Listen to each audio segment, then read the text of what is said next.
আলহামদুলিল্লাহ, আলহামদুলিল্লাহ, আলহামদুলিল্লাহ। বাংলাদেশের ছাত্র জনতা দ্বিতীয়বারের মতো আরেকটি বিজয় অর্জন করলেন। প্রথম বিজয় অর্জন করেছেন 2024 সালের 5ই আগস্ট, যেখানে আওয়ামী লীগের মতো একটা বৃহৎ রাজনৈতিক দলের প্রেক্ষাপটে যে ফ্যাসিস্ট সরকার 16 বছর ধরে সাধারণ মানুষকে নিষ্পেষিত করছিল, বিভিন্নভাবে পেন দিচ্ছিল, এই জলাঞ্জলি থেকে এই ছাত্র জনতাই দেশকে উদ্ধার করেছে। আবার এই দ্বিতীয়বার মতো ছাত্রলীগ নিষিদ্ধ হওয়ার পরে আওয়ামী লীগকে নিষিদ্ধ করলো। মজার ব্যাপার হলো, বাংলাদেশের অন্যতম বৃহত্তর রাজনৈতিক দল যারা এই নিষিদ্ধের পক্ষে বিপক্ষে কখনোই খুব বেশি সরব ছিলেন না, নিষিদ্ধের পক্ষে ছিলেন না, তবে বিপক্ষে বলতে তারা এরকম কিছু বক্তব্য দিয়েছিলেন যে যদি তাদের মধ্যে থেকে দীর্ঘদিন ধরে রাজনীতি করে থাকে, ভালো কেউ থাকে, রিসেন্টলি কোনো খারাপ কোনো নজির তাদের মধ্যে না থাকে, তাদেরকে চাইলে বিএনপি নিয়ে নেবে। তার মানে তাদেরকে বিএনপি নিয়ে বলে, অর্থাৎ খোলস পাল্টে তারা বিএনপির মধ্যে আসবে। আগে সাকা চৌধুরী সাহেব মজার একটা কথা বলতেন যে আওয়ামী লীগ এমন একটি দল, এমন একটা টাকশাল, যেখান থেকে জামাতের লোক যদি ঢুকে পড়ে, এখানে রাজাকার ঢুকলে আওয়ামী লীগ হয়ে বের হয়, তো মুক্তিযোদ্ধা হয়ে বের হয়। জামাতের লোক ঢুকলে সে আওয়ামী লীগ হয়ে বের হয়ে যায়। বিএনপিও সেই রকম পর্যায়ে যাচ্ছিল বলে মনে হয়। যদিও এই কথাগুলো আসলে আমার আলোচনার বিষয় নয়, আমি অন্যদিকে যাচ্ছি।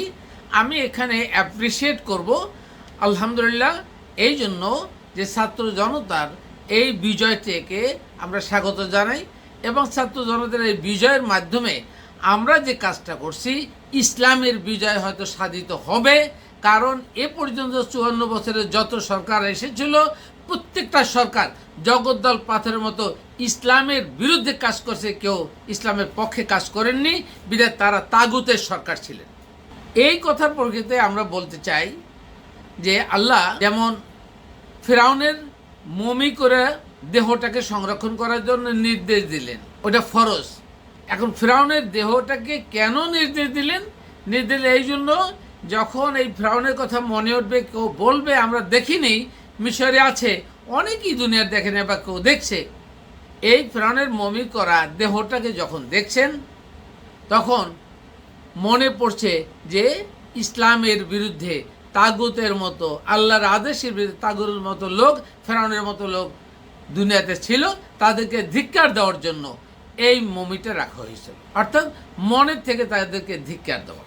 এইভাবে যদি হয়, তাহলে উনি তো ফিরআউন শুধু একা নন, ফিরআউনের মতো দুনিয়াতে বহু রাষ্ট্রনেতা ছিলেন যারা এই আল্লাহর বিধানকে অস্বীকার করছে, এখনও করতেছে।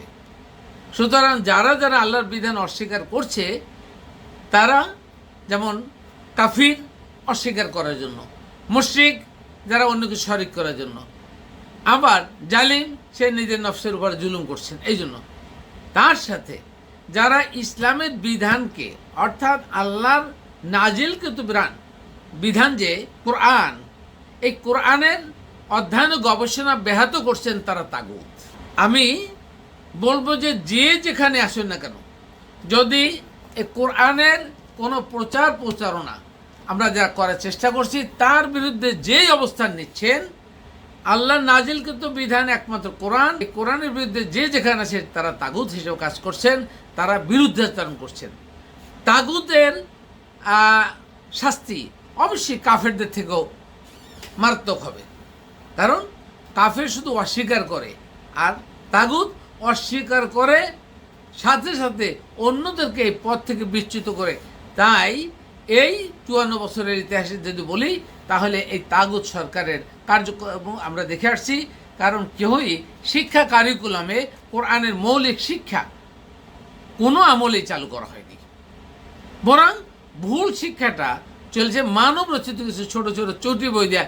ইসলাম মানে ইসলামী শিক্ষা চালু হয়েছিল, আমাদের ছোটবেলায় আমরা পড়ছি ওই ইসলামী শিক্ষা, বাট ওই ইসলামী শিক্ষা মানে কোরআনের সাথে অসঙ্গতিপূর্ণ শিক্ষা। কোরআনের সাথে সঙ্গতিপূর্ণ ছিল না, কারণ যে সমস্ত রাইটারের বই আমাদেরকে পড়ানো হয়েছে, ওরা নিজেরাই ঠিকমতো কোরআন গবেষণা করে নাই, কোরআনের ভিত্তিতে ওই বস্তু লিখিত হয় নাই। বিধায় আমরা ভুল শিক্ষায় শিক্ষিত হয়েছি। এখনও মেজরিটি মানুষ ভুল শিক্ষায় শিক্ষিত আছে। এরপরে আমরা যদি এখান থেকে ফিরআউনের মমি করা এই লাশটা অথবা তার দেহটাকে নিয়ে যে কথা বলি, আল্লাহ এখান থেকে একটা শিক্ষা দিতে চেয়েছিলেন যে তার দেহটাকে মমি করে রেখে দেওয়ার জন্য, যাতে মানুষ তাকে দেখে বা তার দেহটা তার কার্যক্রম কীর্তিকলাপ সম্পর্কে মানুষ অনুধাবন করতে পারে, আমরা যেন ওই রকম কার্যক্রম না করি। এবং মুসা আলাইহিস সালামের সাথে যে অন্যায়টা করেছেন, এই রকম অন্যায় যেন দুনিয়াতে আমরা যারা আছি কোরআনের সম্প্রচার করার চেষ্টা করি, শিক্ষা মানুষকে শেখানোর চেষ্টা করি, আমাদের প্রতিও এরকম জুলুম অত্যাচার আসতেই পারে এবং ইতিমধ্যে ছিল। সুতরাং এই ফিরআউনের মমি করা লাশ থেকে আমরা এই শিক্ষায় উপনীত হতে পারি, যারা বলেন যে কোনো প্রাণীর ছবি রাখা হারাম, কোনো ছবি রাখলে, প্রাণীর ছবি ঘরে রাখলে রহমতের ফেরেশতা ঢোকেন না। আমরা তাদেরকে সেই সমস্ত আলেমের জন্য বলি, দেখুন হারাম আর হালাল কোনটা, ফরজ কোনটা, এটা আপনার কোরআনের ভিত্তিতে, কোরআনের দলিলেই বলা আছে। এটা আপনি বললে হবে না, অন্য কোনো বিধান দেওয়া হারাম হালাল হয় না। সুতরাং কোরআন যেটাকে হালাল বলছে সেটা হালাল, কোরআন যেটাকে হারাম বলছে সেটা হারাম হবে। আপনি বিধান দেয়ার কি? কিসের ভিত্তিতে বললেন যে ছবি রাখলে হারাম, অথচ আল্লাহ করলেন কি ফিরআউনের লাশটাকে মমি করে রেখে দিলেন, সেটা হারাম হয়নি, বরং সেটা ছিল ফরজ। সুতরাং ওইটা যদি ফরজ হয়, তাহলে ফিরআউনের মতো যে শত তাগুত সরকার প্রধান, যারা যারা ইসলামের ক্ষতি করছে, মাহফিলে আপনাদের মাইক টেনে এনেছে, তাদেরকে বলেন ওই সমস্ত নেতাদের প্রত্যেকের ছবি টানাইয়া সামনে আপনার থুথু দিবেন আর বলবেন আপনাদের ঈমান পোক্ত হবে, কারণ ওরাই তো ইসলামের ক্ষতি করছে, ওরা তাগুত ছিল। সুতরাং আপনারা আজ থেকে এই কথা ভুলে যান যে এই ছবি রাখাটা এটা হারাম। মিথ্যা কথা বলছেন, কোরআনের সাপেক্ষে মিথ্যাচার করছেন। ছবি রাখা হারাম হতে পারে না, এমন কোন দলিল কোরআনে নেই। এবার আসুন রহমতের ফেরেশতা। আপনাদের বিবেক খাটো হতে পারে, আবার উৎকর্ষিত করার জন্য বলছি। রহমতের ফেরেশতা বলুন আর যে ফেরেশতা বলুন, আল্লাহর দুনিয়াতে কোনো নবী রসুল ছাড়া ওহী আসতো না বা আসার কোনো প্রোগ্রাম ছিল না, এখনো নাই। সুতরাং রহমতের ফেরেশতা অথবা খারাপ ফেরেশতা, ফেরেশতাদেরকে আপনি আলাদা করছেন। আপনি কিভাবে বলছেন রহমতের ফেরেশতা?